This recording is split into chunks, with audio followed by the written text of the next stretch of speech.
Well, put on your rubber alien mask and slap an Area 51 sticker on your bedroom door. This is Filmshake. I'm Jordan. And this is Nick. And welcome back to the 90's Movies Podcast. This is episode 63. We're covering the X-Files, Fight the Future from 1998. How'd you like my intro there, Nick? Did that summon any memories for you, or do you have something more X-Files specific you'd like to throw in there? No, I think it's great. You are not an X-Files fan, not that you're anti-X-Files. I don't think you've seen a single episode of the show, and you hadn't seen this movie. And I've seen every episode of the show 3 or 4 times, and this movie at least 20 times. So I feel like you got the flavor just fine for a non-fan. You did great. Okay, all right. You know what? You could have said anything. I missed you, buddy. I didn't have you for the last episode. I know. I was so bummed not being here for Hot Shots Part 2.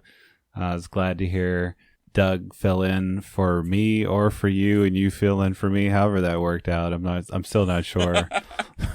But needless to say, I felt like I should have been here to defend the younger brother sensibilities of Hot Shots Part 2, which I guess Doug didn't jive with so much. But I watched it, just for fun as I listened along to y'all talking about it, and I think I enjoyed it probably more than either of y'all did. But at the same time, yeah, there was some gags that didn't quite land as well. Not everything is aged super great in that movie, but still, I'm still glad I watched it. It was a fun time. Well, wait, back. What was your final score for Hot Shots Part 2? I think I gave it like a 3.5 out of 5, 3 out of 5, something like that. Okay, all right. That's, on my Superior 10 scale, I did give it a 7, which is the equivalent, which is great, because I told Doug when we started that episode, he had to be me, and I had to be you. And then that's what happened. He was a huge hater. He was being really negative toward the movie. It just wasn't doing it for him. It was like my spirit had inhabited his body. And meanwhile, I'm just trying to sell him so hard on the movie that I am just really, really enjoying. And it was like you were there, but you were me, and he was me. I did enjoy your enthusiasm that you were trying to sell him on it. You were definitely the believer in that situation. Maybe that was just Doug's problem. He just didn't have the faith. He didn't have the belief. Much like, our dichotomy between Mulder and Scully here. I wanted to ask you right off the top, do you think you're more of a Mulder or more of a Scully? Are you a believer or are you a skeptic? Well, it's interesting that you say that. I feel in a way like I'm both, and something that the show gets into, and you only get hints of it in the movie, is that Mulder is the believer, right? He wants to believe in everything. He believes in aliens. He had this dramatic experience with his sister getting abducted when he's a kid. And Scully is the skeptic, right? She's the scientist. But she's also the religious one of the two, which is why she has the cross throughout the show, and it's a symbol throughout the show, and it means several different things, sometimes just completely literal throughout the show. So I feel like both. I feel like there's a huge metaphor for how the two of them work together and meet in the middle about halfway through this movie. I feel like I take a bit from both. What about you? Are you, well, before we get into me, just side question. All right, sounds like you're a little bit of a believer, a little bit of a skeptic, but are you a believer, or should we not bring that into this? Wait, what? A believer, Oh, you mean like Justin Bieber? Okay. All right, moving on quickly from Justin Bieber. Completely. Well, no, I want to answer your question. I feel like, at least in the context of approaching this movie and the show, which I know nothing about, I feel like you are the X-Files believer. You're the Mulder to my Scully. I'm the skeptic coming in from the outside, analyzing things, trying to be objective. I feel like maybe your nostalgia and your love for this show that goes so far back is going to prevent you from being able to be objective at all. Would you say that's fair? Is that a fight that you have to fight your past as you watch Fight the Future? Here's a question for you, Jordan. You mentioned the word nostalgia. Is it nostalgia if you always loved something, if you never left that thing, if that thing has always been a constant in your life? Then would you say that the love you once had for it is nostalgia if it's still equal to the love that you currently have for it, Jordan? Yeah, I'd still call that nostalgia because you're still looking back fondly. Even if you like never stopped looking at that thing, at some point you're still grown into a different time now where you're looking back on like maybe when you first discovered it, or there's different like journeys that you take with media. Like like we referenced in our Blast from the Past episode, I'm a big Everclear fan. I've never stopped listening to Everclear, but I can also like look back nostalgically buying their CDs at Circuit City 20 years ago or whatever. So I don't know. I feel like you've opened up a philosophical wormhole, Jordan. Oh no, not already. For instance... Do you have a nihilistic rant for this episode? I have no nihilistic rant. I can't attach nihilism to this at all. But Now you've got me thinking, Jordan. You've got me thinking way too hard. Because what about 2 weeks from now, when I'm thinking about this episode, perhaps I will think of it fondly. Would that then be nostalgia for the X-Files? Would I have to relate not only my nostalgia from 1998 when I saw this movie twice, wait, let me do the badass voice, for the movie, we're talking about 1998's X-Files Fight the Future.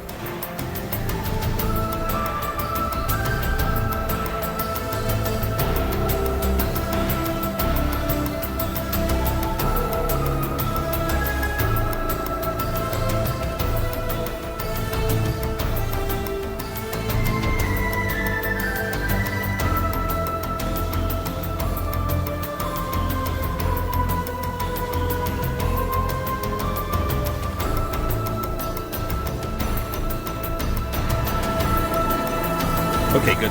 That's out of the way. Had to do that.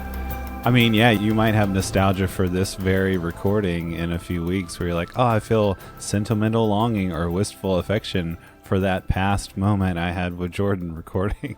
So yeah, let's not go down that rabbit hole too far, I guess. Yes, and then I mispronounced missaid the name of the movie that I love so much that I've seen 20 plus times. I should have said The X-Files Fight the Future. I forgot the. I'm ashamed. As we're mentioning the title, it seems like there's some debate out there if this should actually be considered the subtitle for the film, Fight the Future, or that was just like a tagline that was on posters that got then turned into a subtitle by fans. Is it just The X-Files, the movie? Like, that to me makes it sound more important than like, oh, this is just The X-Files Fight the Future, this kind of extended episode, movie length episode. I don't know. Sometimes when I see subtitles like this, for whatever reason, it just makes it feel like less of an important property. Do you have the same feeling or no? Technically, it is just The X-Files, but for someone who was a huge fan of the show coming into the movie, I called it Fight the Future because I had to distinguish it between the show. Because watching the show and watching the movie are two different experiences. I think that's why I don't think fans were just stupid and were like, let's say it on that there poster. X-Files fans are usually pretty smart people. Yeah. I'll include myself in that group. I'm fairly intelligent. So it was more to just distinguish it, especially for the fandom. If I'm in the message board, I'm going to be calling it Fight the Future, or the movie, I guess. Yeah, I mean, the DVD I got from the library says The X-Files Fight the Future on the spine of the case, so I guess that's just moot point at this stage. So yeah, that makes sense. It's moot. It is a weird thing that this is a movie for a TV show. We don't get a whole lot of those anymore, and a lot of them that I come to mind would be like movies that are like extensions of after a show has already wrapped, and then they, want to milk it for some more money or something, where they just add on to the story. This is kind of unique in that it's a bridge between season 5 and season 6, where the creators had to think of a way to make it accessible to newbies, but also build in like all this mythology from the first 5 seasons, do something new, and then also like leave it open to connect to the next season of the show. And as a newcomer to this, just being dropped right in, I definitely have to give my applause to all the creators here. I felt like for the most part, they did a pretty standout job balancing all those things. That's good to hear, man. That was my main concern coming into this, knowing that you didn't have any experience with the show, because for me, this is one of my favorite things that exists. If you want to get down to like minutia, obviously, I remember everything, right? This is a through line through the show is my memory, but there are certain things that I've hyper focused on, where with the X-Files, there was a point in time, I don't know if I could do it now because I haven't tried in a long time. I could give you every episode of the show chronologically, like the titles of the episode, the number of the episode in the season. This was such a huge part of my life in the 90s and onward from there. It was just a phenomenon for me. It just came at the perfect time in my life. Right when the show came out, it was billed as being really scary in the early 90s. So I was afraid, my mom is probably not going to be cool with me watching this. But one time I was in Grand Isle. It was early season 2 with my Uncle Steve. And my Uncle Steve loved sci-fi, and to this day, he's always said this. He wishes the aliens would come and take him away and relieve him of the pain of living in this world. And I'm with him, man. I'll let the aliens take me away too, but not the ones in this movie. They're assholes. Like, different aliens. I watched it with him, and it was everything that I wanted it to be, everything that it seemed like it would be in the commercials. And then I started kind of sneaking it in at the house, like, maybe my mom will think David Duchovny's cute, and that'll, like, be my in. Like, she'll just say, like, oh, that guy on that show's cute, it'll be okay. And somehow it worked, Jordan. Somehow I never got any flack from her for watching this show.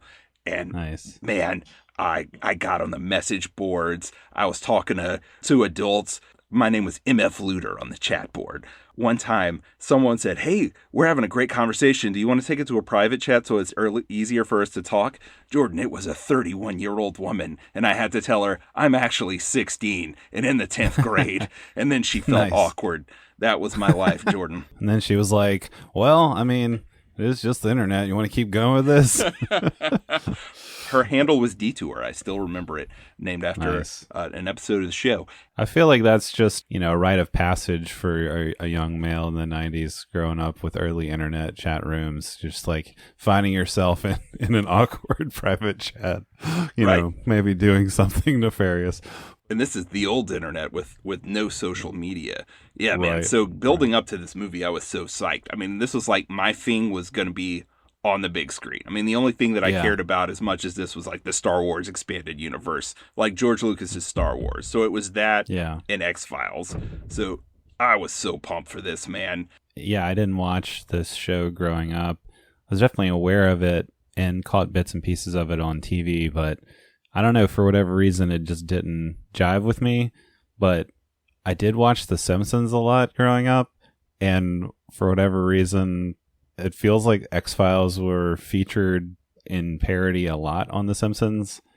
And I can remember a specific episode of Homer being tracked in the woods or something, and then Mulder and Scully showing up, and, like the UFO light, and like them trying to abduct him or something, some craziness going on like that. So I remember I also had like these Simpsons books and Beavis and Butthead books too. I can't remember if they did this specifically for Beavis and Butthead, but all the paraphernalia for like any of those cartoon shows in the 90s, I felt like aliens were just a big thing in the 90s too. And I don't know if it was maybe because of this show popularizing like the idea of aliens and like the truth is out there and that kind of stuff. And of course you had Area 51, which I brought up earlier. I remember I had an Area 51 shirt, and I did have a rubber alien mask that I wore for Halloween one year in the 90s.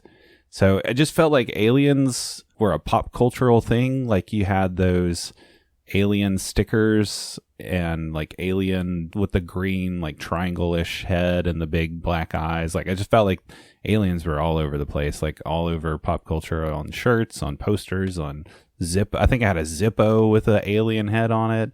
I don't know. It just felt like aliens were everywhere, but this was the one alien thing that I just never got into for some reason. Yeah, aliens were big then. It's all about the zeitgeist, man, and it's awesome that this is our 63rd episode.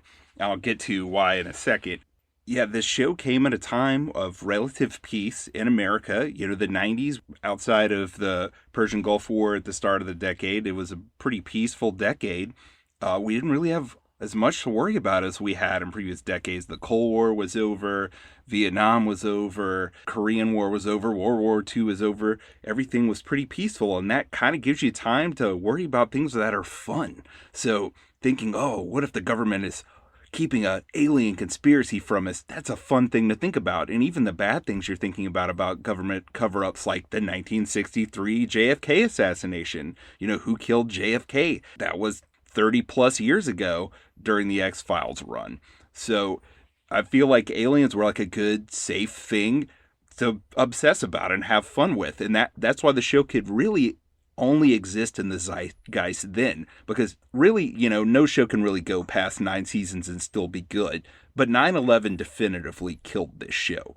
Because the whole thing with the government covering up aliens, you know, the dude from Blink-182, he's continued Mulder's quest with some success. Tom from Blink-182 and his alien, I don't know if it's a foundation or what, but he's got the government to release some UFO things. That's a side tangent. This dude from Blink-182. Right. Yes. I did not know this. Yes. I was a big Blink-182 fan, as you know, but I did not realize he had any connection. Tom DeLonge from Blink-182 had any connection with aliens. Aliens exist on Enema of the State as like his mission statement. That he has pretty faithfully followed. He hasn't really been able to stay in Blink-182 with regularity since then, but he's followed the alien thing, man. Nice. All that to say, it's fun to think that the government is keeping things about aliens, but post 9/11, it's not so fun. Basically, the presidential administration throughout the 2000s, you're thinking like, weapons of mass destruction, they're covering that up. That's no fun of the Bush administration. Then you get to Obama and a secret drone program. That's not as fun as aliens either. It's just not anymore. It's not a good time. And they're talking about reviving the X-Files now. I don't think you can do it. That was lightning in a bottle. It was the fabric of the 90s right there, as much as anything could be a part of the fabric of the 90s. So, yeah, man, I think that was a thing that we could really enjoy. Aliens on your Trapper Keeper, aliens on The Simpsons, like you said, on Beavis and Butthead. And, of course, constantly on the X-Files, man. So I'm with you. I agree. Well, yeah, let's jump into the plot here. Do you feel like we need extraneous information like set up from the TV show to understand anything? I could do this so fast. So Fox Mulder, his sister was abducted, he thinks, by aliens when he was a child, and he has gone on to obsess over that and try to get to the bottom of things. He's obsessed with the truth, and he is a believer. He wants to believe. It's the tagline of the show. He is in the FBI, and he is investigating these files that are called the X-Files, and I won't get into the minutiae of why, but Dana Scully, who is going to be a medical doctor but has joined the FBI, gets put with him as his partner to debunk him, solely to debunk him, because she is a scientist and a skeptic. But instead, the two end up working together beautifully and go through all of this drama and these ups and downs through 5 incredible seasons of the show, the 5 best seasons of the show. It really never got better than those first 5 seasons, but something really bad happens. The cigarette smoking man, who is the villain of the show in a way. It's this guy that's part of this government conspiracy who's always smoking cigarettes. He burns the X-Files. At the same time, the FBI decides they're going to close the X-Files. And that's where we find our 2 agents at the beginning of this film. They have been assigned to other details, and the X-Files are closed. How was that? That was great. And I feel like I got some of that from the movie itself, but you definitely filled in a few holes there too. So sweet. Good job. Thank you. Well, being a total newcomer to this, were you surprised that the movie starts off in a snowy mountainous area 35,000 years ago? Well, no, 37,000 years ago. It's 35,000 BC in North Texas. What'd you think about that? I thought that was pretty cool.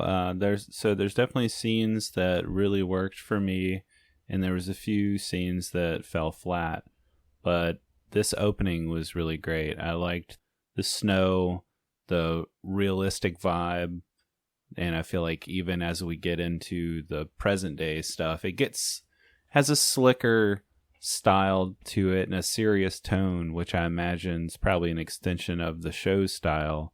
But I really like how this beginning sets up the movie to be a bit more grand. I know they were really pushing for something more expansive here with the movie. And you can really feel that, like, going all the way into prehistory in ancient Texas. These cavemen, and they go down in this cave, and they've got the torches, and they come across an alien.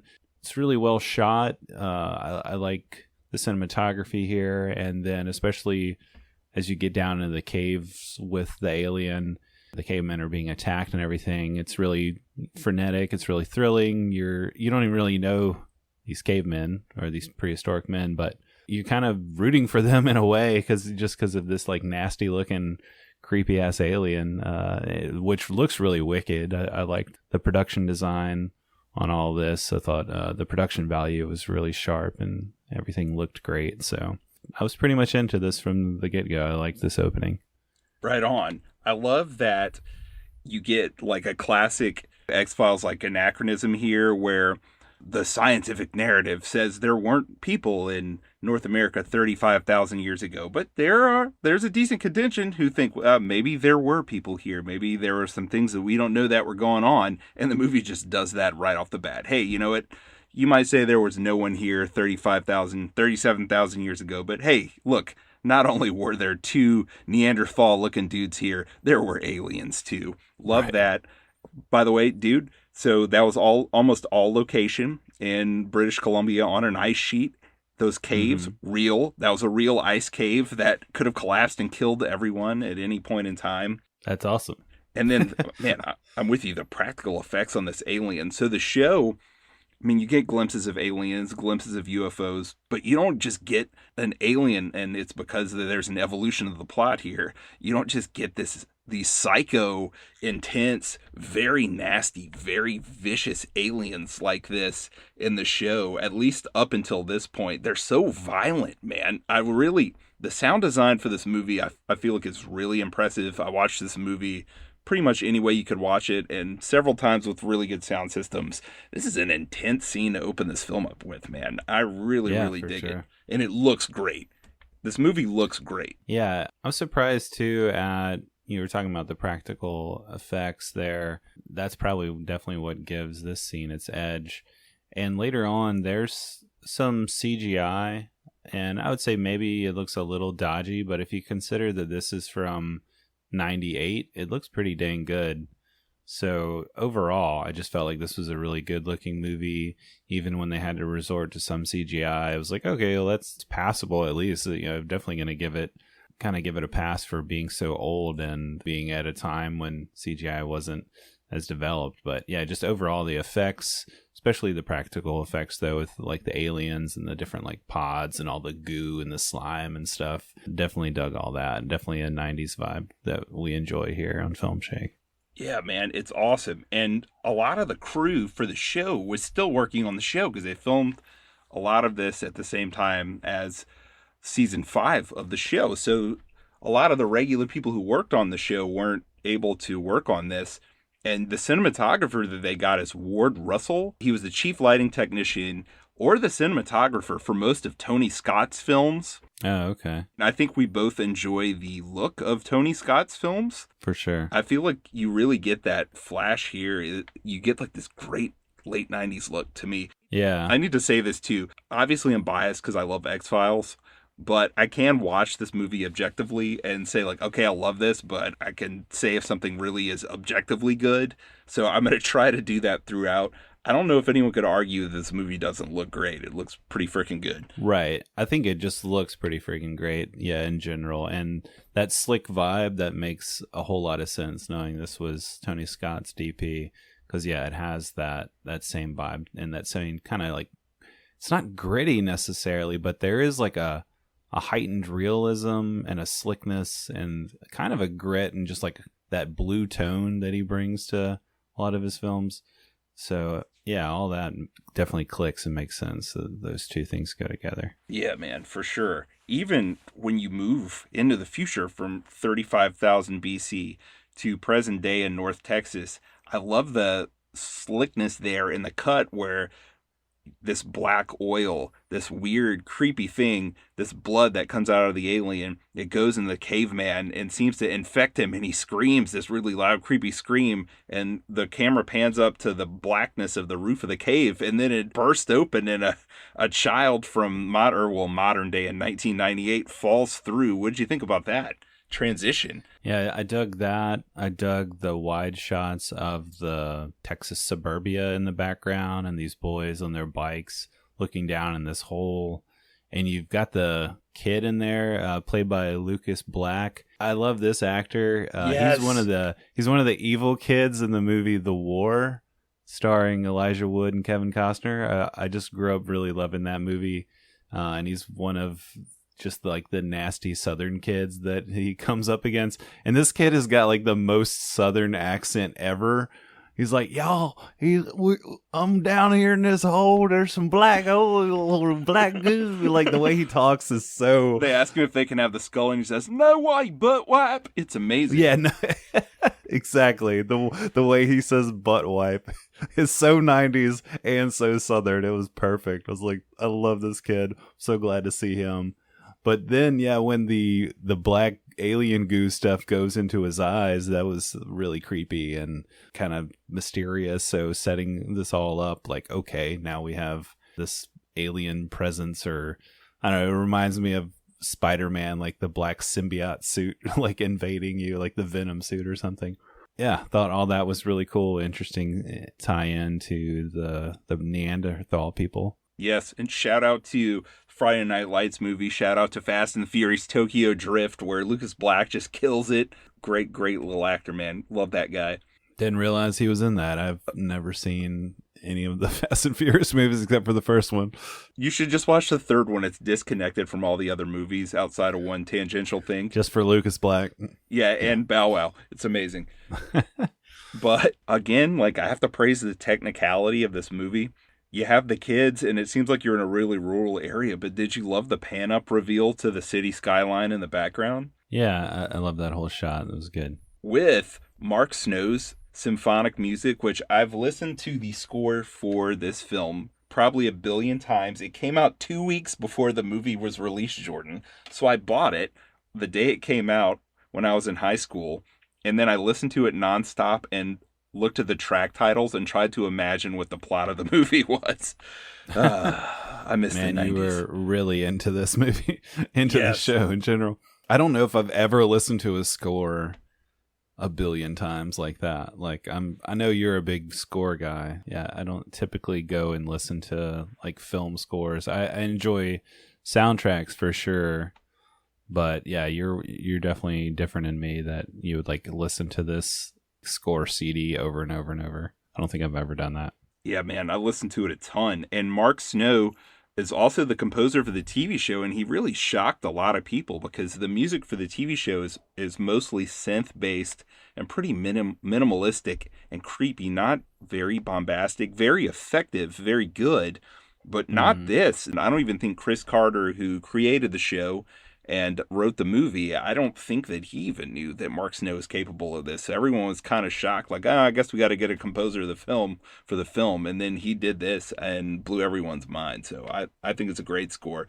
And I love the way that it incorporates that classic X-Files whistle theme, which I know even if you didn't watch the X-Files, you had to have been familiar with that. It was ubiquitous in the 90s. For sure.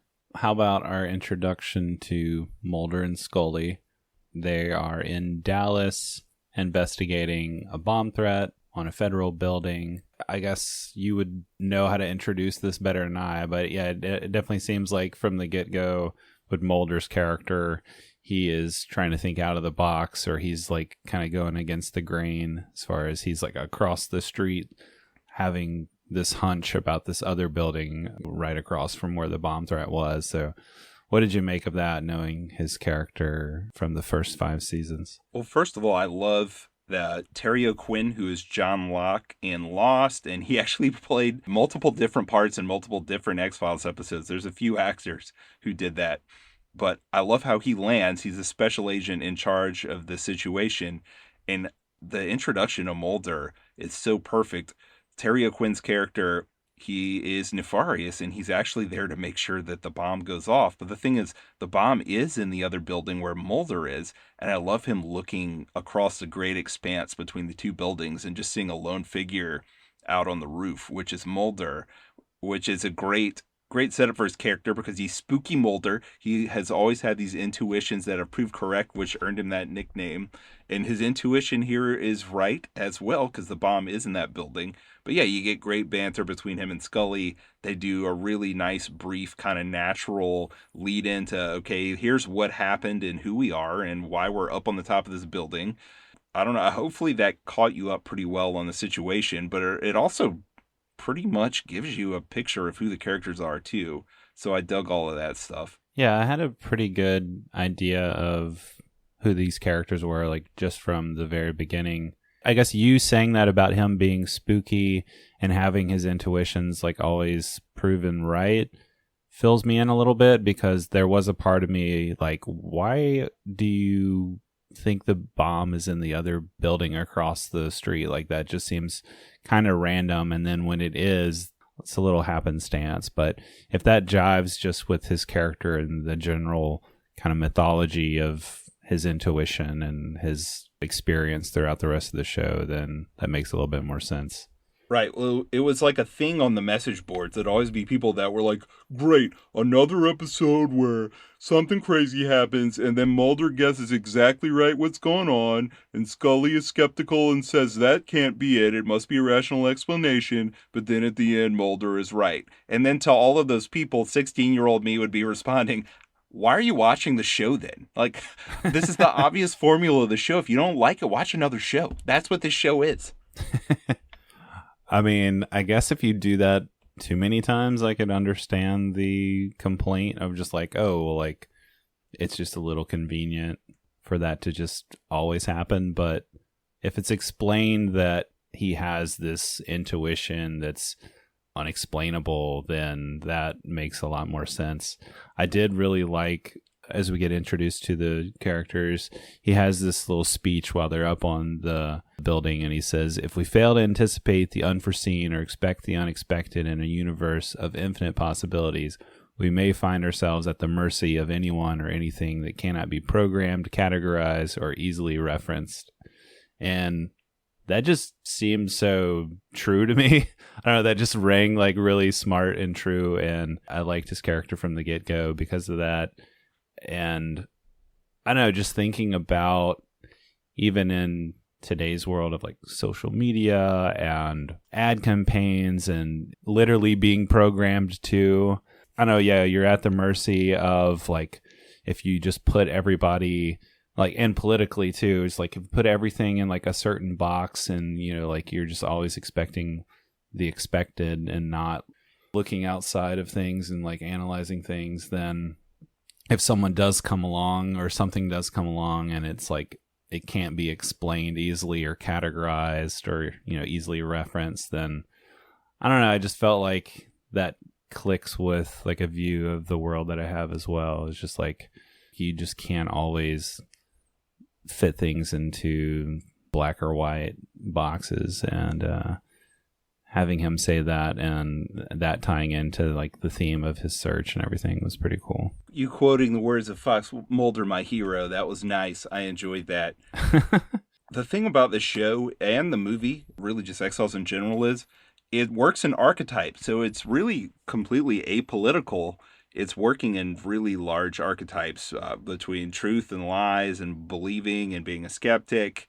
So that really kind of sums up Mulder's abilities there. He's thinking outside the box, and life is usually outside the box, which is why he's right a lot of the time. And also, I mean, it's the X-Files. It's a show about the supernatural. It would be really boring if Scully was always right, or even right just even a marginal amount of times. Like, how disappointing would it be? It feels like, oh, it wasn't a man-bat this whole time. It was just some crazy guy. Oh, well, dang. Right. You know, like right, that'd be a bummer. Right. Everyone would hate that. I would hate that, so. Yeah. I guess so, in a way, because of the nature of that, like, expectation, you know, or you're going into this, obviously as an audience member, you're wanting those things to be true and those things to be real, that he's more the believer. So does that in a way make it more his show and more his movie in this case, where we do seem to follow him a bit more than we do follow Scully. Is that kind of typical? No, actually it's not. In the show, Scully has some really major storylines that sometimes, I mean, there are several episodes where Mulder only has minutes of screen time and they're mostly focused on Scully, because she has a pretty huge journey too. Even with her faith, there are some episodes solely focused on that. The movie probably does lean more into him just because it's going into the alien conspiracy, and the investigation of that is definitely more Mulder's deal. Yeah, and you mentioned black and white before too. I do think Mulder is kind of dichotomous with his views on that. So that would be more of a larger discussion, because I do feel like no, right or wrong, that's the only way it can be. I do feel like he has a little bit of that too, but yeah, that's a whole other thing. I don't know. I don't want to derail the episode any more than I'm going to continuously derail it. I guess we can get into the gnarly explosion where Mulder goes down to get a Coke from the machine down below, finds that the machine is not giving him his Coca-Cola, then finds that though the machine is lit up, it is not plugged in, then finds that the door to the vending machine room is locked behind him, then opens the Coke machine up to find out there's a giant bomb inside. What did you think about the sequence of events? Did you think it was really cool how they showed the machine not being plugged in? Because I remember going, whenever I watched it the first time in the theater. I saw it twice in the theater, by the way. It did kind of lean into the convenient or happenstance for me watching it for the first time. Like, oh, he has this hunch, but then he goes to get a Coke, and then like, oh, of course, he would just kind of randomly find the bomb to kind of push the story forward. I did like that it was in a Coke machine, and that for whatever reason felt very 90s. I did like that he saw this creepy dude kind of leaving that area, and you as an audience member kind of know like something's up with that guy, and then he comes back later when Mulder gets shot in the face, and he's like the ambulance driver. So I liked how they set that character up here. But yeah, it did feel a little convenient. That it was like, oh, it just kind of like happened to find this Coke machine. That's where the bomb would be out of all the other places. It would just kind of fall right into his lap. But at the same time, he gets locked in, and then he can't get out, and there's kind of a thrill there where it's like, oh, like how's he gonna get out? And they're like having to cut through the door, and the bomb's ticking down. So it is an exciting sequence very early on in the movie. And then, like you said, you have this really gnarly explosion where they get away, and then Chief Guy stays behind and makes sure the bomb goes off. So Terry O'Quinn, John Locke from Lost, he says, you guys get out of here. I can handle this. They leave, but Mulder is like, wait, what do you mean you can handle this? So he immediately, again, his spooky senses are going off. Scully's like, no, we got to get out of here. We got to get out of here. There's no time. And then you cut back to what I think is still a really creepy shot of Terry O'Quinn, where he's just sitting in front of the bomb, just staring at it. Wasn't that cool? Yeah. Did you think that was cool? It was definitely mysterious. I was like, wait, what is going on? He's not trying to dismantle the bomb. I'm like, is he thinking about what to do? And then he just lets the bomb go off. You're like, okay, I guess there was something more going on there, but it wasn't readily apparent. And then the next scene when they're like going before I guess it's like the FBI. Well, wait, are you not going to give a huge description down to the most minute detail of the explosion itself, Jordan? Okay, if you want to stop and do that. Yeah. Jordan, they built a 40-foot tall model of this building and blew the crap out of it. They blew up so much stuff to get this one explosion, Jordan, because they just get in the car and start driving away right when it blows up. So you have a shot of the explosion right behind the car as the car gets propelled forward and almost flipped over with them inside. You get the awesome shot of Terry O'Quinn getting blown up by the bomb. You get the building blowing up, the 40-foot tall model getting blown up. Then you get them getting out of the car and the awesome composite shot of them there's a lot of great camera movements, but the camera moving from behind them to around them and showing the building blown to bits, which was awesome. Anyway, yeah, that was all great. I know you like explosions. I thought you were going to geek out on that, man. What did you like the explosion? No, I did. That was very cool. Definitely reminiscent of the Oklahoma City bombing in the 90s. So 90s tie back there.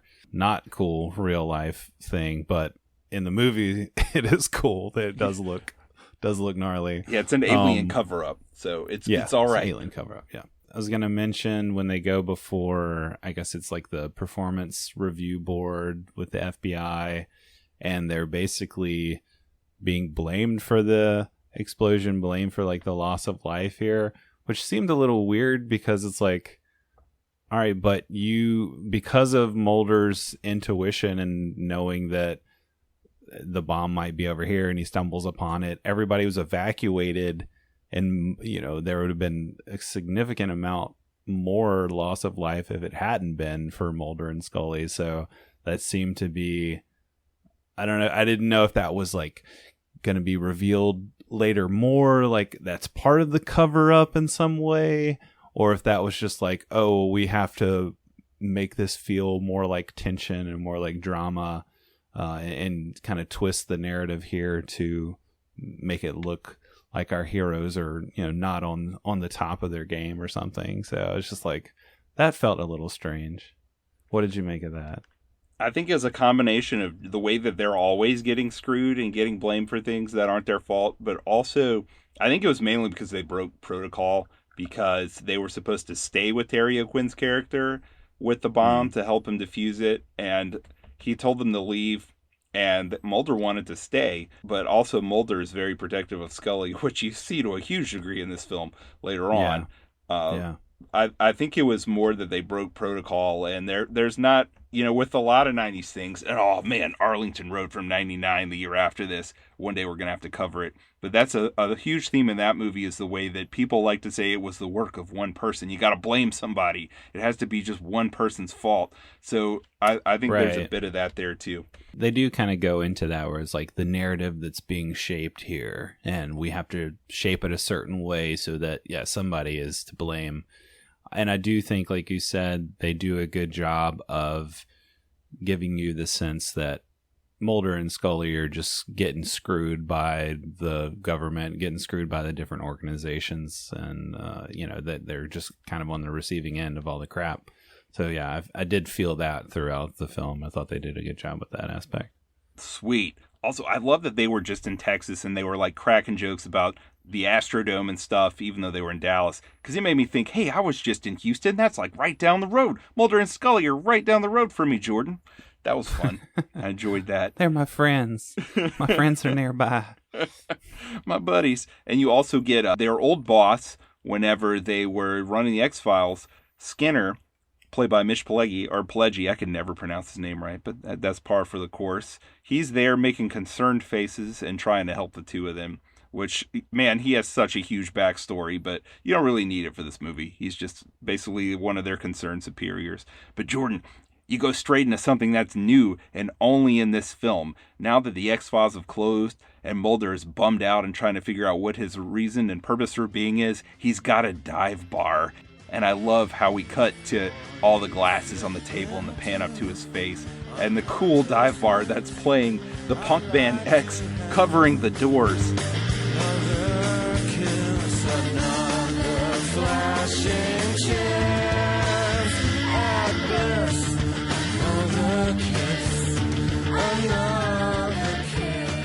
And an awesome bartender who's really snarky. Jordan, what'd you think about this bar?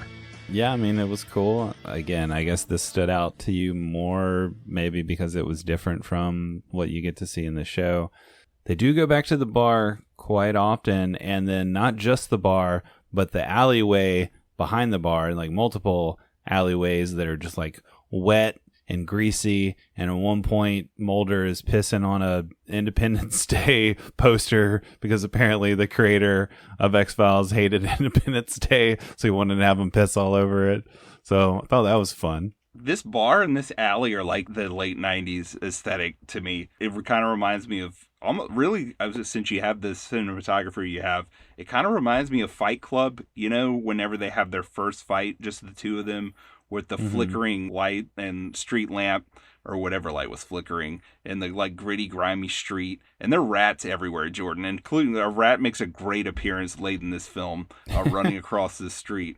But Right. I just love how that all looked and felt. Yeah, it has kind of a true romance vibe to the bar too, which we talked about Tony Scott, that bar that Christian Slater is in at the beginning, like trying to pick up girls, talking about Elvis. Yeah, I could kind of see kind of this 90s vibe, this essence of the dive bar here as well. So yeah, I did think the alleys were pretty cool that they featured that so often. He tries to go to the bathroom. Yeah. And he can't get in there, and he's had like 6 trillion beers after his bartender told him that 86 is his lucky number, and he has to quit drinking. And I love how he says, 1 is the loneliest number. Right. That was pretty great. David Duchovny cool right there. But then he's approached by Martin Landau, who they got to do this movie. I love how Martin Landau just whips it out and comes and pees next to him. It's amazing. Just peeing with one of the greats, man. Yeah, and I guess we should mention too, like all the witty dialogue. There's just like really sharp dialogue throughout here, back and forth between Landau and Duchovny in this scene, but of course with Scully and Mulder as well. Yeah, I really enjoyed all that. I thought it was really smart writing. Yeah, there's some really natural callbacks that feel like they would actually happen. There's a joke there when they're on the roof earlier where Scully pretends like a door is locked and they're trapped on the roof and it's not really locked. She says, "I saw the face you were making, you believe me." And then whenever he calls her from the room that he's stuck in with the bomb, and he says, Scully, that face I just showed you? I'm making it again. Yeah, there's the when she does the thing with the door being locked, she's like, "Oh, I had you. I so had you." And then later in the film, we get a callback to that when he's saving her from the aliens. So I thought that was, again, I love it when movies just kind of sprinkle the same kind of idea throughout. They shift it into different scenes or different perspectives. Always dig that, the whole like rule of rule of repetition, I guess, where it's like you gotta at least repeat the same thing like 2 more times throughout the movie and just like keep coming back to it. Right. One thing that'll be pretty key, and this will kind of zoom us along in our recap too. The plot of this movie, for me, is really simple now, watching it and knowing the entire mythology of the show. It's funny, a lot of people said either it was not understandable or they're like, this doesn't really reveal anything. But the movie really kind of gives the gist of the entire show. And I want to see if you caught this. So the entire gist is just that a long time before humans were here, some aliens crash landed here. Those aliens were basically like a virus. They were very comparable to a virus. The planet got really cold during the Ice Age, and they were underground. They kind of mutated into this oil form. Meanwhile, the aliens, they've been visiting, the aliens of the same race have been visiting Earth, and they've made a deal with this shadowy government cabal, cable, however you say that word. I don't know how to say it. Hey, I'm from the country. I just read a lot. I don't hear people saying these words. They're saying things like, I need more pig feed. But anyway, this conspiracy is that they're going to help the aliens to colonize Earth by infecting everyone on Earth with this black oil, which this group of old men in the government think is just going to give the aliens mind control powers over everyone on Earth. And this black oil is featured throughout the show up to this point. But the gist of the film is that actually that's not what's going to happen. When people get infected with this black oil, they're going to become unconscious, and then an alien is going to grow within them, kind of like the alien from Aliens, and feed on all the nourishment and energy in their body, and then explode out of it and be a big, scary, mean, big-eyed, gray alien. And that's it. That's really the plot of the film. But the government, the group of old dudes, they've been working on this alien vaccine the whole time. So they're trying out their vaccine on basically the aliens' victims throughout this movie, like Lucas Black at the beginning when he gets infected with the oil. They're doing experiments on people, trying to see if they can come up with basically an antidote to being infected with the alien black blood. That's really what's going on. That's really the story of the X-Files in brief. I mean, there's a lot of other details. But did you get that at all watching this just once with no X-Files experience? Yeah, I felt like all that was pretty well explained. I mean, there's questions within that of like, why are they okay with the aliens doing mind control, but they're not okay with the aliens basically just eating you and, like taking over your body and becoming its own thing. Like, isn't mind control and taking over your body just as bad? And then the whole vaccine or antidote thing was like, okay, so was this conspiracy syndicate planning to use this vaccine no matter what? Like, we're gonna fight off the aliens, with this? Or they just have that as like a contingency plan in case they get double crossed? Like, none of those are really like answers you really need to enjoy the show and the plot here. I felt like, just watching this once, most of that was like pretty well laid out. There were definitely like nods to characters, like you said, the cigarette smoking man, and then like later we meet the well manicured man, all these different like shadowy people, where I feel like, okay, this is obviously nodding to somebody that has been introduced in the show that I don't know much about, but I get that they're just shadowy conspiracy dude doing evil stuff, and that's about all I need, I suppose.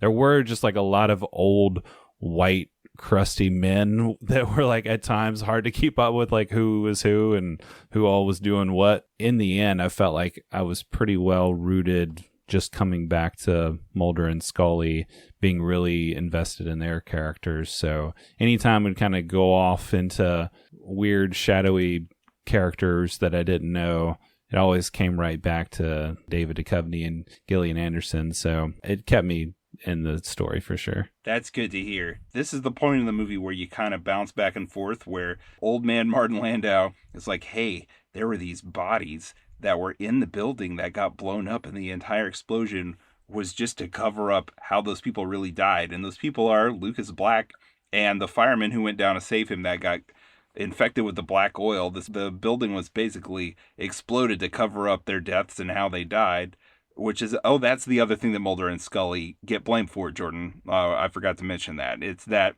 they find these 5 bodies there that they attribute their death to the explosion, and they're like, why didn't you completely clear the building? Which they did. Right. They didn't know that these dead bodies were there because there was still a government office in this building.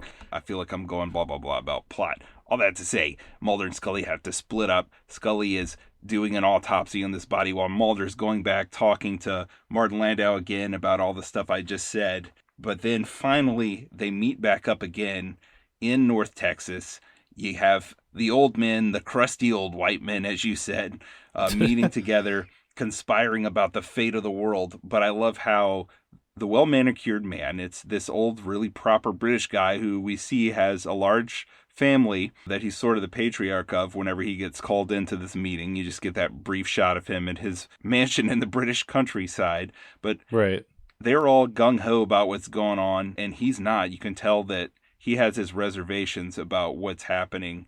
So you get like him being on the outside, you get the shots of everyone else talking, and then the shot of just him standing by himself talking. They're saying, well, we got to kill Mulder now. He knows too much. He's doing too much. We finally got to kill him. He's been a pain in the ass the past 5 seasons of this show and through this movie. But one of them says you have to take away that which is most valuable to him, that which he cannot live without. And then you cut to Scully. Yeah. The desert skyline. I know that was a little heavy-handed, but I loved it. Yeah, I did like it. I mean, it's heavy-handed for sure, but still, it's clear what they're talking about. You're indicating to the audience exactly what they're gonna end up trying to do. So, but that does bring into questions of like, okay, later she gets stung by the bee, and then they're like taking her. He calls the ambulance, and then they abduct her and everything. But it's like, that obviously couldn't have been the plan, because you can't like plan for the bee to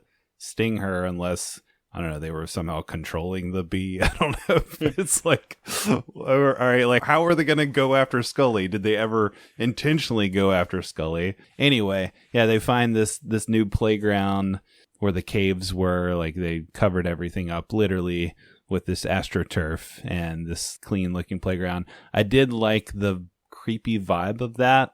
And then they meet the kids on the bikes again. They like convince them to tell them what they saw and where to look and everything. Do you like whenever the kids say, "Y'all don't look like FBI agents. Y'all look like door-to-door salesmen"? And then Mulder says, "Want to buy a badge?" Nice. Yeah, I did like that. I didn't like so much the part where after that they are in the corn stalks and they go into like these dome structures and they're running from the bees and then they get chased by the black helicopters. Like I felt like there was potential there for just like a real big set piece and something to be revealed or something to be like, I don't know, really action packed, but it didn't feel dangerous enough. Like, oh no, the bees. It's kind of goofy how they're like running from the bees and then they have like their shirts over their head and then they run out and they're like, "Did you get stung?" Like, "No, I didn't get stung." I'm like, okay, well, that was a little anticlimactic. And then they get chased by these helicopters through the corn stalks and they're just kind of like running back and forth and he's yelling for Scully and stuff. And then the helicopters just disappear. And then the dramatic music's going and everything. All this like was supposed to feel dramatic, but I didn't really feel any like real danger. Like maybe if they were being shot at or something, that would have upped the stakes a little bit more, but it just kind of felt like the helicopters were messing with them and then they left and I was like, okay. I think that I can help you a little bit here, Jordan. So first of all, this entire sequence after they talk to the kids is like X-File's catnip to me. They get on the road. They're driving through the desert as the sun is setting. You get this big, booming, bombastic version of the X-Files theme by Mark Snow. And then they get to this intersection and they can't decide whether to go left or right. Mulder says left and Scully right. Someone asked me to sum this show up in one sentence once, Jordan, and I said, the summation of the show is, the truth is the meeting ground of skeptic and believer. And that's what happens here, Jordan. He just drives, instead of going left or right, he just goes right down the middle, like where the two meet. And he drives through the desert, the sun sets, they come out to this crazy, creepy area in the middle of nowhere where these train tracks are, which again is like, that's my aesthetic. That's my favorite thing. Train tracks in the middle of nowhere at 3 a.m. is my jam. I mean, that's my favorite aesthetic that exists. So that's great. Then the train comes and they follow the train and they get to the domes. They climb up this hill. Again, the camera work, Jordan, when they're climbing down and they have the reveal of the domes and the corn. Did you think that looked cool? Yeah, I agree. I dig like all the aesthetics that you just described and him driving straight into the gravel and like the 3 a.m. train track. Just basically that these kids sent him this way because of some tanker trucks. And they're just, I do like these moments where it feels so far-fetched and out there that they would follow like these little clues, but that they do end up leading to these very mysterious, interesting places. So I dig that whole vibe. And yeah, I dig that shot too, for sure. And I hear you on this scene with the bees. I mean, I thought it was cool. I thought the visuals were really cool when the design of the inside of the dome and then the bees coming up and the sound design. They had 500,000 real bees there. And then they said apparently that somehow wasn't visually impressive enough. So they did put some CGI bees in there with the real bees. Yeah. And then they run out. Obviously, I watched all the Blu-ray extras for this. I watched all of the extras on my DVD back in the day. On one of the commentaries, one of the producers says that he wanted to be in solidarity with David Duchovny and Gillian Anderson. He wanted to go out on the set and not wear any beekeeper type protection stuff because the actors couldn't do it, and neither one of them got stung, I guess because they were covering themselves up with their jackets like you were describing, but they stung the hell out of him. Everyone was making fun of him at the end of the day because he had stings all over him.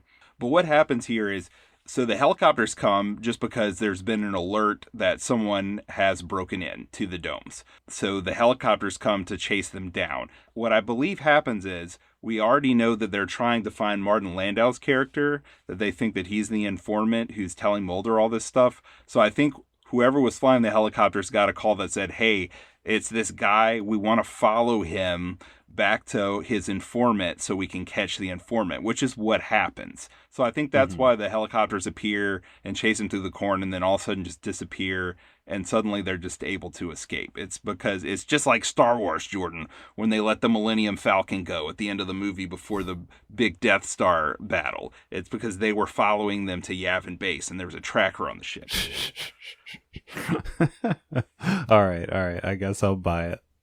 So what's next? I can tell you what's next, Jordan. Okay, I can tell you exactly what's next. They go to this hearing the next day. Scully's all worn out from all the crazy adventures she's just had, and the hearing isn't great.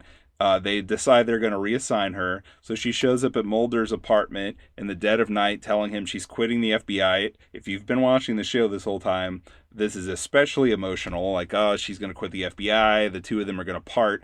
But there was this thing back in the day, this phrase that got started by X-Files fans called shipping. Shippers wanted Mulder and Scully to get together. And then you also had the non-shipper contingent that didn't want them to get together. So for shippers, this is great too. In the commentary, the director, who by the way is Rob Bowman, who did Airborne that we talked about last year. Love that movie. Yes.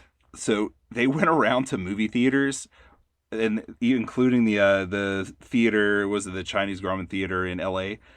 They went to a sold-out show there where it had like 1,000 people because they just wanted to see people's reaction to this scene where Mulder and Scully have this huge heart-to-heart where Mulder's like, you've made me so much better, like my work would be nothing without you, and then they're going to kiss. They're finally going to kiss. They're finally going to act on this sexual tension that's been brewing for 5 years. Everyone's going, and then the bee that was hidden in her collar this whole time stings her. And then everyone goes, no! That was at the movie theater. Much to the director's joy. Yeah, I'm sure. You can definitely tell like they're teasing the audience there and then pulling back on it just to mess with you. But that makes me wonder, were you a shipper or a non-shipper? Man, I was on the fence. I was a non-shipper at first, but eventually maybe it was just because of my huge crush on Gillian Anderson, I eventually gave in, which I should note this too. So the director, Rob Bowman, on the commentary, he's with Chris Carter and a couple other people. So at one point they show Gillian Anderson in profile and he says, man, she has the most photogenic face I've ever filmed. And then like 20 minutes later, there's another close-up of her face and he goes, she's so beautiful. We talked earlier. I identify the most with Mulder. Definitely. I mean, I named my kid after him, so obviously I did. Right. But yeah, so I was like, I mean, I like her, and I identify with him, so they should just get together. So I think by the movie, I was probably a shipper, even though I was not early on. I mean, even as a outsider coming into this, I felt like this was a really emotional scene. I really liked Dave Duchovny's acting here and his speech where he talks about, you saved me and I owe you everything and you owe me nothing, Scully. It was just like, oh dude, that's really powerful. That really gets me in my heartstrings. There's definitely, like you said, a lot of sexual tension there. They're just looking at each other. Anytime you have a shot where you have two faces on each side of the screen and they're just like slightly moving toward each other, like that's very slowly, it's just like you feel that tension. So there's a lot of that going here. Like we said, a little manipulative where you can tell, especially where they're like, oh, they're about to kiss and then they pull back on that. So like in a way that cheapens it a little, where it's like, okay, it's the sleight of hand of the creator here. Like, oh, again, kind of conveniently being stung by the bee right when they're about to kiss and all that. So I don't know if I necessarily like that so much, but I did like the realism again of after she's stung by this bee and like it starts describing her symptoms right away. Like, oh, I'm having a strange taste in the back of my throat. And he thinks she's going to anaphylactic shock and him calling the ambulance. All that felt like very real in the moment. And then the twist of him getting her into the fake ambulance and then seeing the creepy dude behind the driver's wheel who shoots him in the face. Like all that was just super cinematic and really well done.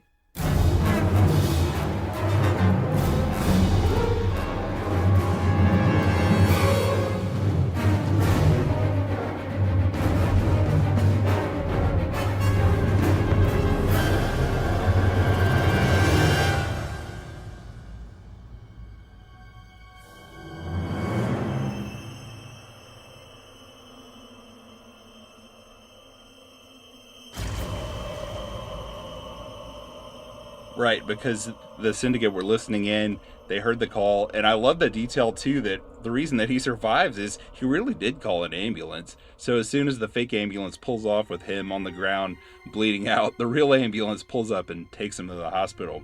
Where you get a cameo by the lone gunman, who I don't think you know because they're show characters.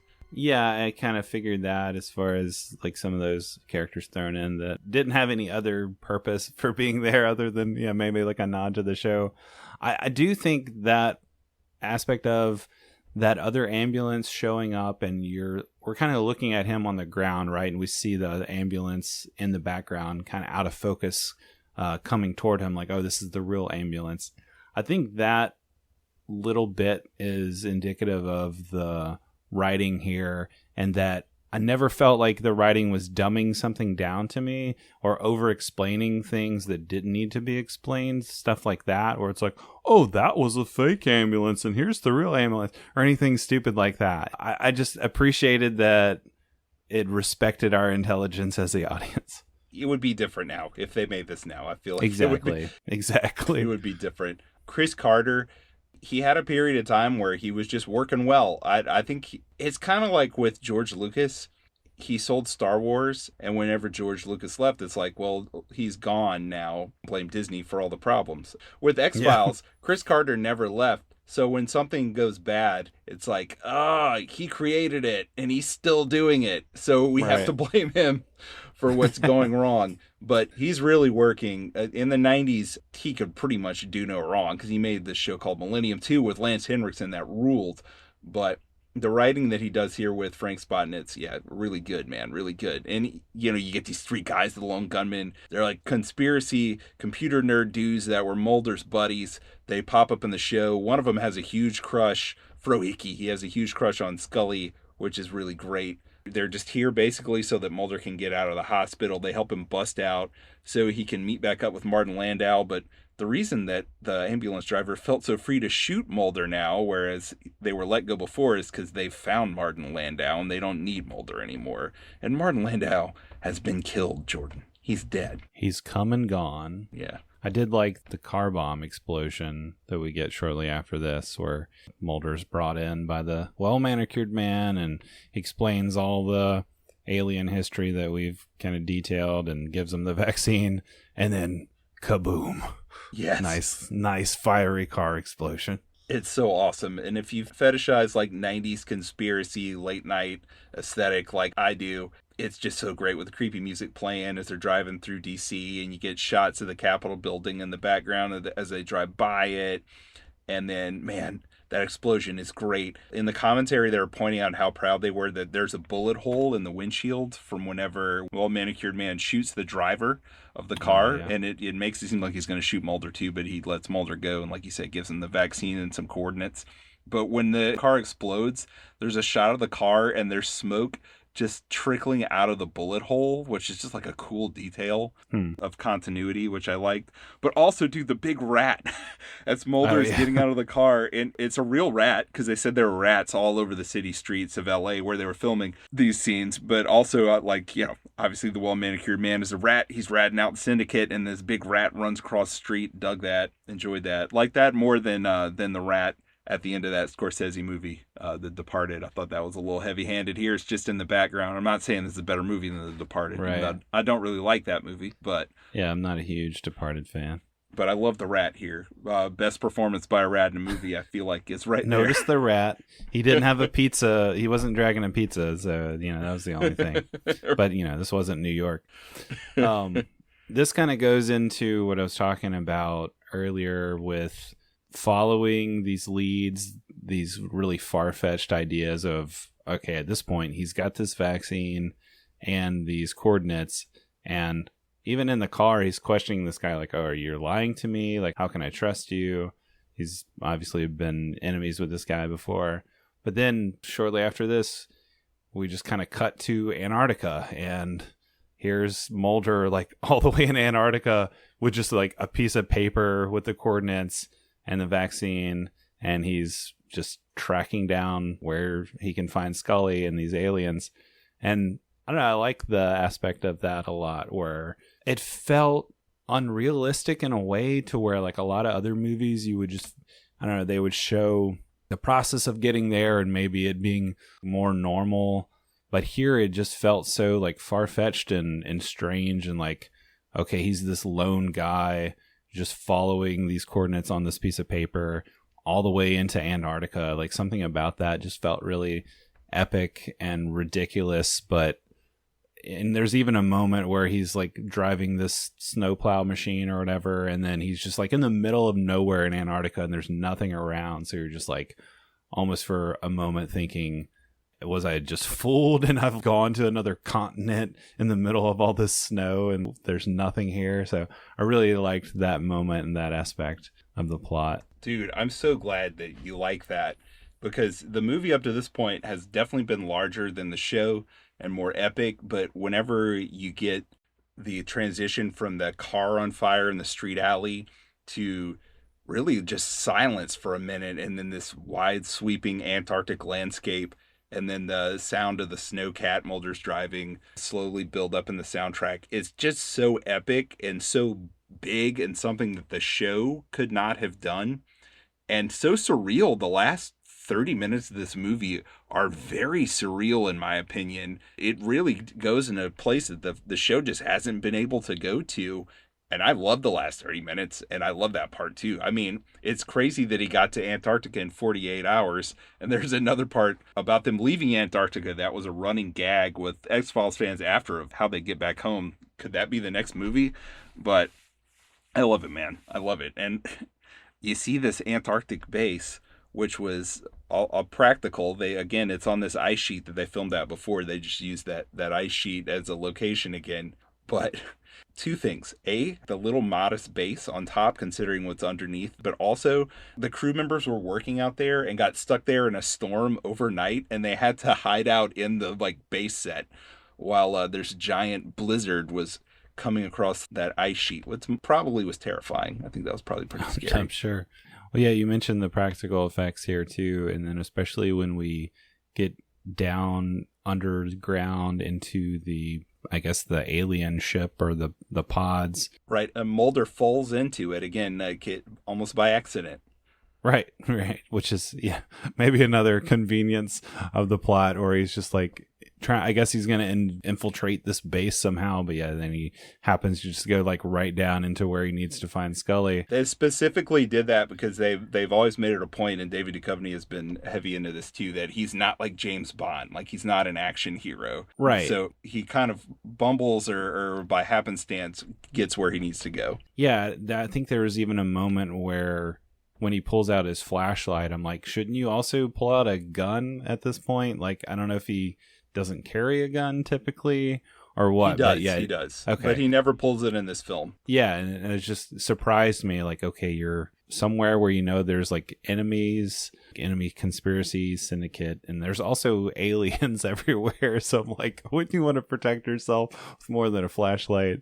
But yeah, I dig the effects here and the production design, the makeup and everything is really cool, especially when he does find Scully and breaks open her pod, and you've got the tube down her throat, and got everything's just all gooey. Her eyes look all freaked out, and she's got the veins on her face and stuff. I thought everything here looked really awesome. Sweet. Yeah, I love the escalation. It almost reminds me of that Vince McMahon meme where someone says something and then something cooler and then something cooler, and his eyes keep getting bigger until he's shooting lasers out of them. Right. Because at first he's just going through these little concrete tunnels, and then he goes into this hallway with pods, like you said, and all this mist and green icy green slime.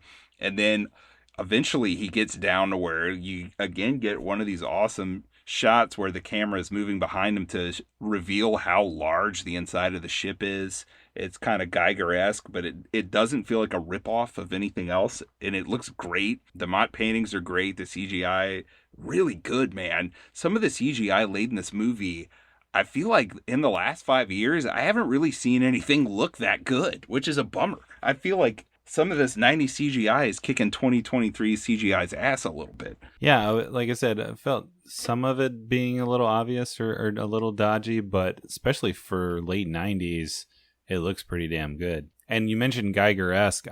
I definitely got, like, obviously there's some alien vibes, but you're right. I'd say it does its own thing. There's a specific look and feel to it that does feel fresh and like I hadn't seen before. Yes, and man, the extras, the Blu-ray or DVD extras, they go into the creature shop. And man, these aliens are so freaky. They did so much work on these in their anatomy.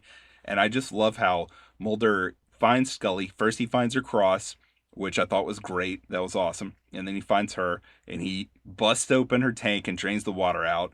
And then he injects her with the vaccine, which basically awakens this monstrous ship. You find out they're in this humongous... Really, the end of this movie is kind of Lovecraftian because Mulder has no idea what the hell is going on or where he is. He doesn't even realize he's in this giant thing that he can't really even comprehend. And then, man, all the practical effects here. The ship starts coming to life. Everything starts shaking. Steam starts pouring out of everywhere. Aliens, which have been...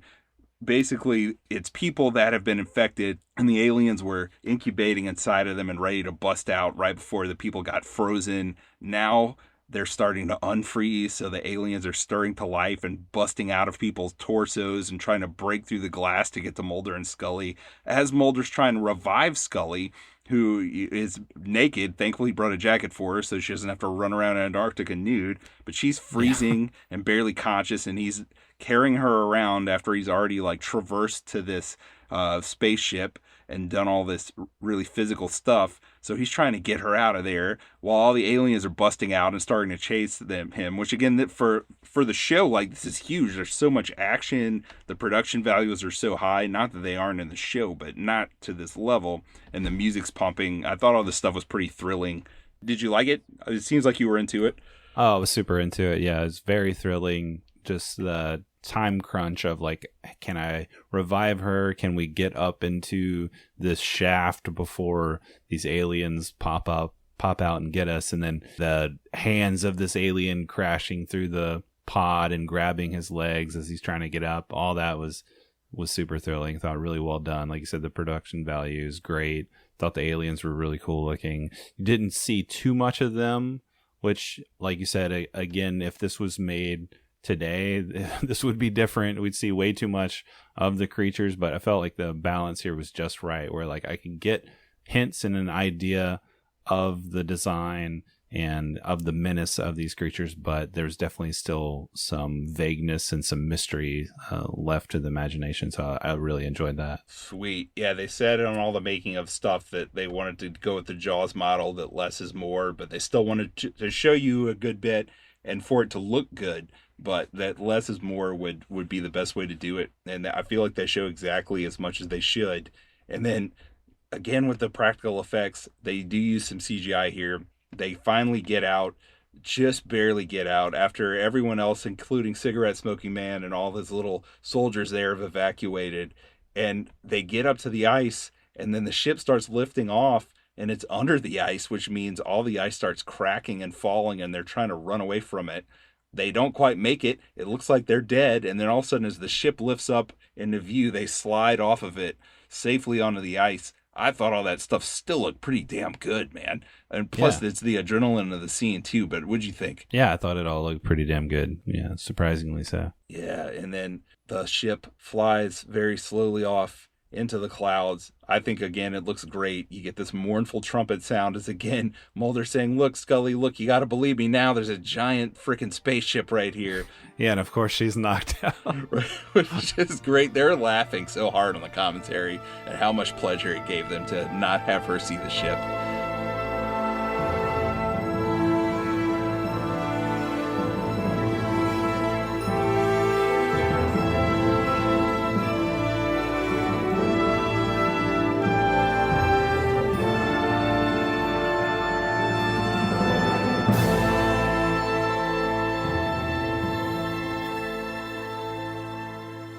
I have ice cracking sound effects like written over and over and over again in my notes. I must have really liked the sound effects on all these scenes. Yeah, like you said, the sound design was really stunner. It was really good. Sweet. Here's one of my last questions for you. Did you love how Mulder finally, the ship flies off, and like he has just gone so hard these last 30 minutes. He's physically exhausted himself, and he finally just passes out. And then Scully grabs him and rolls him up out of the snow and is like hugging and warming him. Did you find that to be like a really tender, powerful moment like I did? I did. I thought that was a nice touch. Oh man, this is making me so happy, Jordan. Yeah, because like on the Hot Shots episode, you were teasing this episode like Jordan's gonna come in and he's gonna be angry and he's gonna be confused, and you're thinking I'm just gonna hate this movie. And I'm like, hey, actually, I'm kind of interested to go and watch some of the show now. If anything, I feel like this movie is made me more interested in watching X-Files. Oh, dude, I could give you a top 5 that you could check out for sure, man. It's my favorite show of all time. I don't think it's the best show of all time, but it is definitely my favorite show of all time. Well, I'm glad that we are able to connect with that in our 90s podcast here with this very idiosyncratic movie. I was hedging my bets saying that you would probably be pissed off and confused all episode, but deep down I was thinking maybe he won't. Maybe he won't. Maybe the movie is good enough to where he will connect with it. So I'm so happy that happened. And we're at the end here. There's another hearing where they're like, Scully tries to recap to Blythe Danner, who is Gwyneth Paltrow's mother in real life, who's leading this committee. It says basically like, Scully, all the stuff you're saying is ridiculous and it's dumb. Like, why are you even telling us this and thinking it's something that we can report back to our superiors? It sounds ridiculous. And then Scully gives him the B that stung her, that the lone gunman collected. That was their other function in this movie, was to go to Mulder's apartment and grab this bee out of the hallway. And she puts it on the table and says, hey, I don't think that there's a department in the FBI right now that's qualified to investigate this. And then Blythe Danner looks at Skinner and it's unspoken. I guess we have to reopen the X-Files. Season 6 is coming in the fall, and we're back in business, Jordan. All right. I feel like you just kind of opened that up for me or explained that look that they shared. And yeah, later on we get the note that the X-Files have been reopened. So that makes more sense. I'm glad I could do that for you. And Mulder and Scully meet outside of the hearing. Mulder is really despondent, like nothing's going to get any better. And then Scully holds his hand and says she's going to stick with him and they're going to keep fighting. And then, yep, you get a shot of the desert. Hey, they're growing more corn out there. I didn't really get into the minutia of how they're basically getting the bees to pollinate this corn. They're trying to figure out ways to spread the virus better, which is what the whole deal with the corn was. But they're doing it out in the desert, out in Tatooine. Again, another Star Wars connection there. There you go. It's filmed where they film the Tatooine scenes in Tunisia. And yes, the Syndicate gets the news that the X-Files are going to be reopened and Mulder's going to be right back on their ass like he was before. Well, I was about to spoil something from the show, but just in case you ever do watch it, I won't spoil it. But anyway, yep, that's the end. Which I got to now ask you this, Jordan, and this is my last question. You mentioned this before. This is a callback to earlier in the episode where we're talking about the score and how you usually go more for the songs in a movie and less the musical score. And obviously, I think I've made it known, I'm the opposite. I want the film score. I don't really care about the songs most of the time, but not in this movie, Jordan. I love the score and the soundtrack with music that was done almost exclusively for this film. So the only music in the movie is that cool Crystal Ship Doors cover by the X in the bar. And then in the end credits, you get what I think is a really cool piece. I can't pronounce it. It's a famous city in Mexico. I think it's Teotihuacan, is how you say it, by Noel Gallagher from Oasis. It's this cool, like, electronic trip-hoppy piece. I really dig that. I'll have to go back and check that out because I didn't listen to the end credits. Oh, man, I love it. I love it. And then I know you're a fan of The Color and the Shape by the Foo Fighters, right? Don't you dig that album? Yeah. So the soundtrack album for this movie, it's 14 songs. 13 of them are specifically for this film. They basically sent out feelers. They had done one of these for the show, which is really cool and weird as hell. It is so weird, Jordan, but it's pretty good. So they did that again with this, and it's less weird than the one that they did early on for the show. But you have Foo Fighters. They come on after Noel Gallagher in the credits. They did a new version of Walking After You, which is really cool, which is from The Color and the Shape. Yeah. And man, again, like they're just nailing my aesthetic in the late 90s. Like I really love the Cardigans. My favorite period from them is from Gran Turismo from 1998. You have a song called Deuce from those recording sessions, which is really dark and cool. You got Bjork on here. Unfortunately, it's the only song not specifically done from the movie. It's Hunter, but it's from Homogenic, my favorite Bjork album from 1998. I dig that song. Yeah, it's good stuff. So much good stuff on here. There's a cover of the song One, like, One is the Loneliest Number, solely because Mulder referenced it in the film. Yeah. It's on the soundtrack. Filter recorded a version of it. So Filter, wow. Late 90s Filter, love that. You have a song from The Cure, Jordan. And then nice. My favorite thing on here, the Dust Brothers, who did the soundtrack for Fight Club, and that's their only album. They produced like some Beck, like Odelay, but that was all they did. But they did redo the X-Files theme for the soundtrack, which is awesome. So anyway, the X-Files, the album, one of my favorite, if not my favorite, song soundtracks. Yeah, that sounds like a great compilation. Lots of awesome 90s aesthetic there for sure. Well, sir, what is your final score, your star rating? I think I can be fairly objective here, but only to a point. This isn't a perfect movie. I mean, it is kind of confusing. There are some plot contrivances, what have you, but I love it. I think the production values are incredible. I think the acting is great. I think the writing is really sharp. I think it's aged very, very well, especially you think Agreed. Like a bridge between TV seasons for a 90s show movie, that was probably really dated. And it's not. I mean, if not for like the VHS tapes and novels in Martin Landau's character's office, it would be, if not for the aesthetic, just feeling such core of the 90s, it's really timeless to me. I mean, I don't know.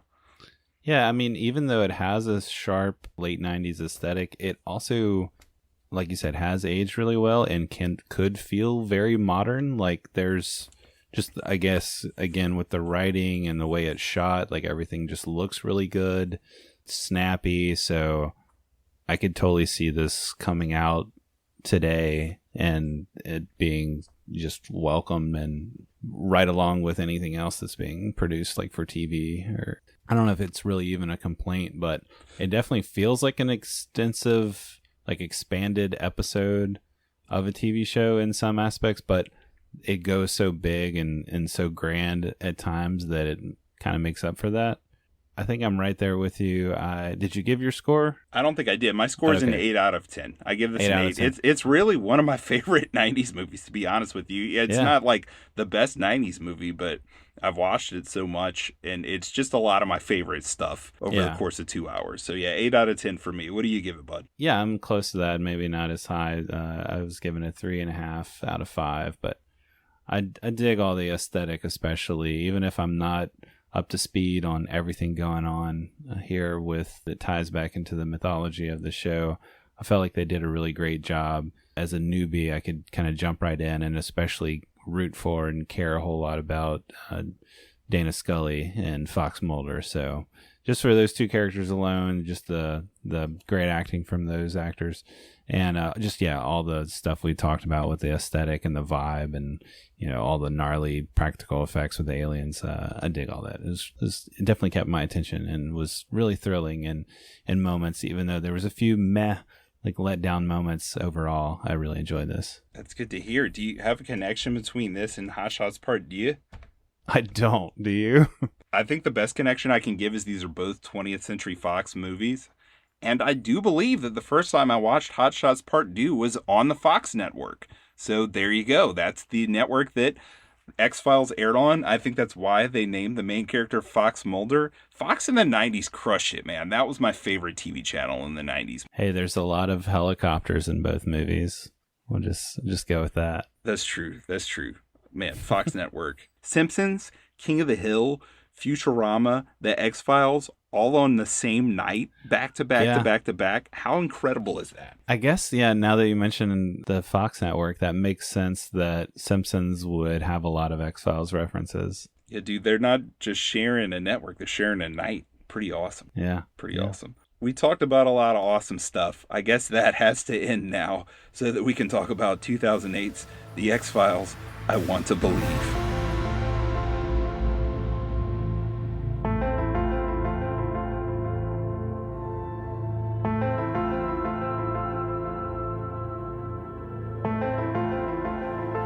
All right, so I know you haven't seen this. The only X-Files thing that you've seen is the 1998 film. So I Want to Believe, Jordan, it's not the worst movie I've seen. It's just not very good. This came out the summer of 2008, the weekend after The Dark Knight. I had just gone the week before to the midnight showing of The Dark Knight. It was an experience of a lifetime. That's one of the great films of the 2000s. We just did a bonus episode on that where I've revealed that as one of my top 5. A lot of other big movies coming out that summer, pretty huge. And unfortunately, the X-Files, I Want to Believe, came out right after that, so it got squashed at the box office. The midnight showing was particularly sad. My wife and I went with my cousin Adrian and my brother Charlie, and so my wife always falls asleep during movies, right? I can't even imagine how we went to midnight movies and she stayed awake back then. But she fell asleep during the previews for X-Files I Want to Believe, and I thought, holy crap, she is already asleep and the movie hasn't even started. But the crazy thing is, the previews ended and she woke up and she watched the whole movie with me, and Adrian and Charlie fell asleep early into the movie. So she and I think, are the only 2 people who have ever watched this, because there were only 2 other people in the theater. So I guess it was the 2 of us and the other 2 people. It only made like 10 million domestic or something opening weekend. It didn't do great. And it's just a really low-key movie, man. As much as the 1998 movie like tries to do it big, this movie is, even for the TV show, this would be like a really, really, really quiet episode. Like, it's barely even a supernatural story. The villain is just a doctor, like a mad scientist. So the plot of the movie is just that this guy has been kidnapping all these women and taking their body parts because he's trying to basically give his lover, who is a male, a new body. So he's making a Frankenstein monster, which is kind of pseudoscience, just barely an X-File. The main X-File is that there's this priest who is a pedophile who has gone to prison and now lives in this community of recovering pedophiles. He's having visions about the killer and the women dying. And Mulder gets pulled out of retirement, according to the show. At this point, he's on the run from the FBI, which they're no longer chasing him. And the thing is, when this movie came out, no one knew what it was going to be about. Everyone is thinking, well, on the X-Files, in 2012, the aliens were supposed to invade Earth. That was supposed to be when they finally come and take over, right? Like the movie talked about. They just didn't give the year there. And the show doesn't resolve that. Like, Mulder and Scully don't stop the invasion. So coming into this movie, the thought is, oh man, this is going to be so epic. Like, we're going to get into the alien invasion maybe. And then Chris Carter said, no, this is going to be a standalone story. So then my thought is, holy crap, if he's not doing that and it's a standalone story, this standalone story must be amazing. This must be like something that's been in his head for years. That is going to be incredible. And it's not. It's not at all. It's just really quiet, low-key. It's a thematically difficult movie about faith and belief that just doesn't really do a great job exploring those things overall. It has its moments. If you like these 2 characters, they're together again. They're romantic now. They're living together. They're getting physical. But at the same time, like, Scully's a medical doctor now. Mulder is still eating sunflower seeds and throwing pencils at the ceiling, but just on it, like in a room, like just chilling, not doing anything until Exhibit comes. Exhibit's in this movie, Jordan. He and Amanda Peet are these 2 FBI agents who call Mulder in. They tell him, hey, the FBI will forgive you if you help us with this case, which he does. And it's really not that exciting. It's very quiet. It's very snowy. It's pretty much just all in a snowy, wintry, rural Virginia landscape. I guess they liked all the snow from the first movie. They're like, we need more snow. We need to bring that back. Well, it's like something that was exciting about it beforehand is that they filmed it in Vancouver, and the first 5 seasons of the show were filmed in Vancouver. And then after they did the film, they did everything in LA, because I can't remember which out of Duchovny or Anderson. Maybe both of them wanted to be in LA. So this movie brings it back to Vancouver. So again, everyone's like, oh, it's going to be so epic. We're going to be back there. But it really is just like, it's snowing. It's freezing cold. The movie's very quiet. A few women get abducted. It's shown really early that they're just getting abducted by a dude. Nothing supernatural's going on there. The ending, someone gets hit on the back of the head with a shovel, basically, and that's the end. I don't have a lot of affection for this movie. I was hoping coming back to it, because I haven't watched it since the theater. I did buy the Blu-ray at Blockbuster for like $5 in like 2010. I thought, man, maybe this will be better now. Maybe it's just missing Rob Bowman's direction. I don't know. Chris Carter wrote and directed it. Frank Spotnitz helped him write it again. It's not very good, man. I don't know. It's a bummer. I don't want to go on about it too long. Yeah. So That's all I'll say about it. It's a disappointment. I think if you're an X-Files fan, you got to watch it because the character work with Mulder and Scully is still good. That's good. And their acting is still good. They're still engaging. It's still fun to watch the two of them.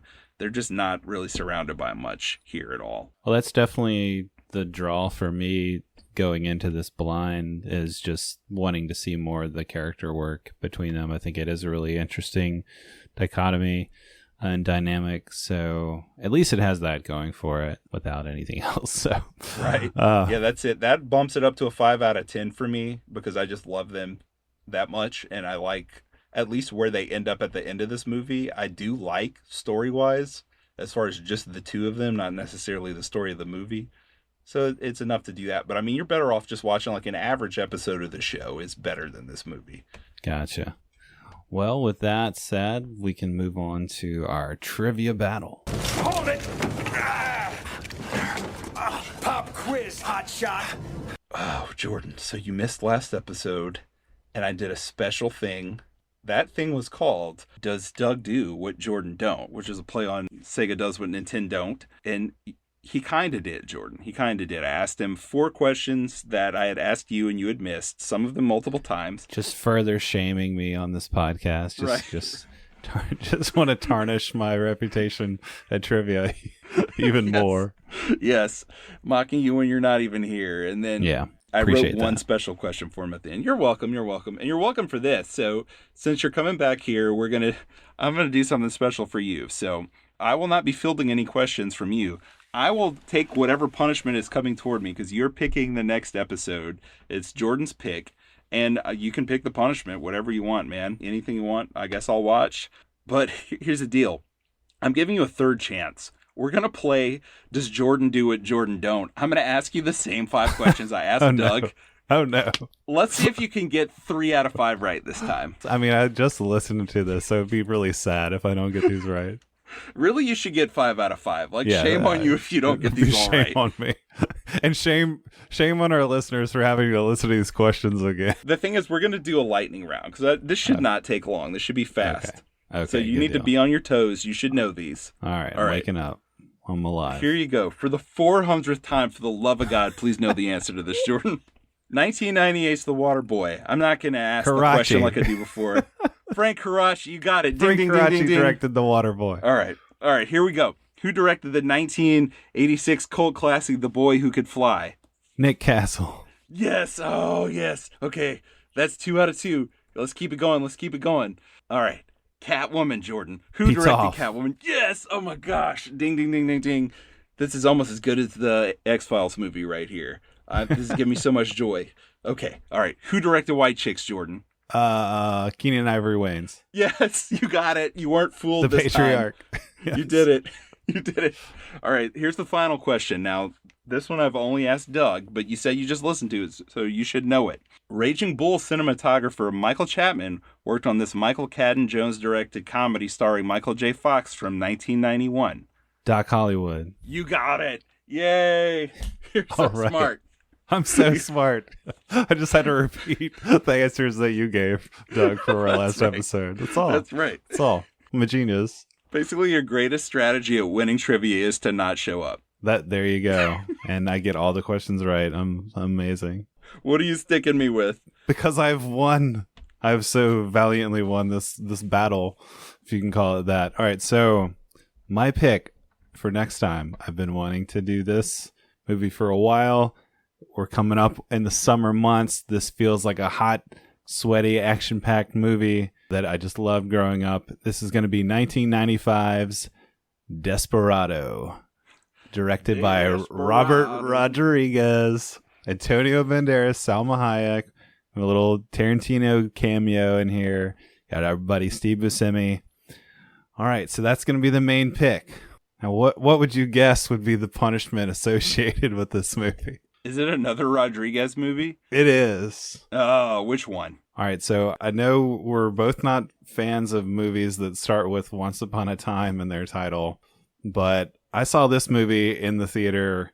Big hopes for this movie for whatever reason, I guess because I loved Desperado so much, and it also has Antonio Banderas and Salma Hayek. but it also includes Johnny Depp as a blind assassin. This is Once Upon a Time in Mexico. Have you ever seen this movie, Nick? No.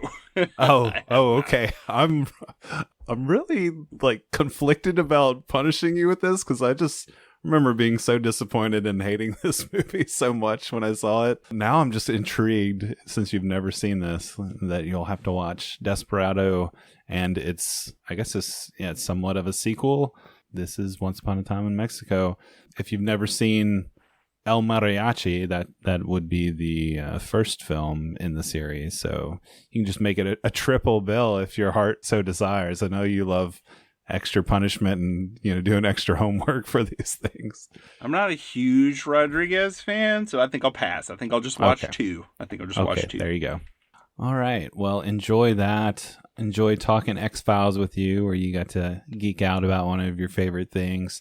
So next time I'll probably geek out about one of my favorite 90s movies. Hopefully it lives up. I haven't seen it in many years, but this is definitely one. Had the VHS, watched it over and over again with my brother and with my friends. I'm a guitar player, so, just the fact that he has a guitar case filled with guns and there's a dude that has like a guitar case that shoots a rocket at some point always appealed to me. And then, of course, you have the ever beautiful Salma Hayek and the eternally sexy Antonio Banderas while you're at it. So hopefully we'll have a good time with this, and our listeners will too. All right, well, thanks everybody for listening. If you want to connect with us, you can find us on social media, especially at Twitter at 90s Movies Pod. You can email us at filmshakepodcast@gmail.com. And please write and review the show on Apple Podcasts or anywhere you get your podcasts. We definitely appreciate your support there.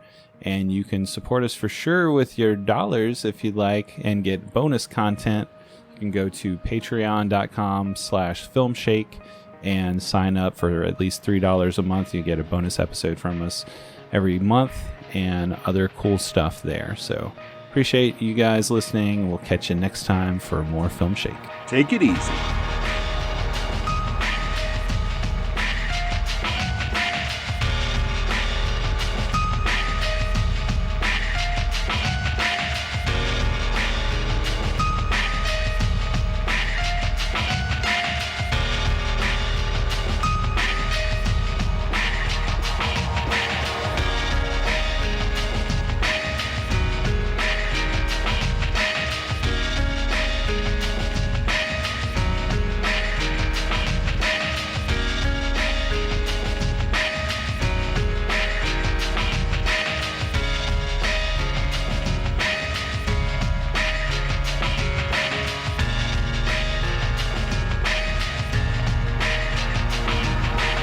Whatever happened to playing a hunch, Scully?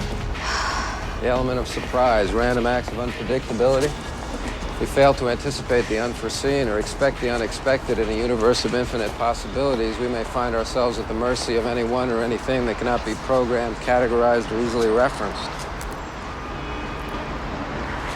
What are we doing up here, Scully? It's hotter than hell.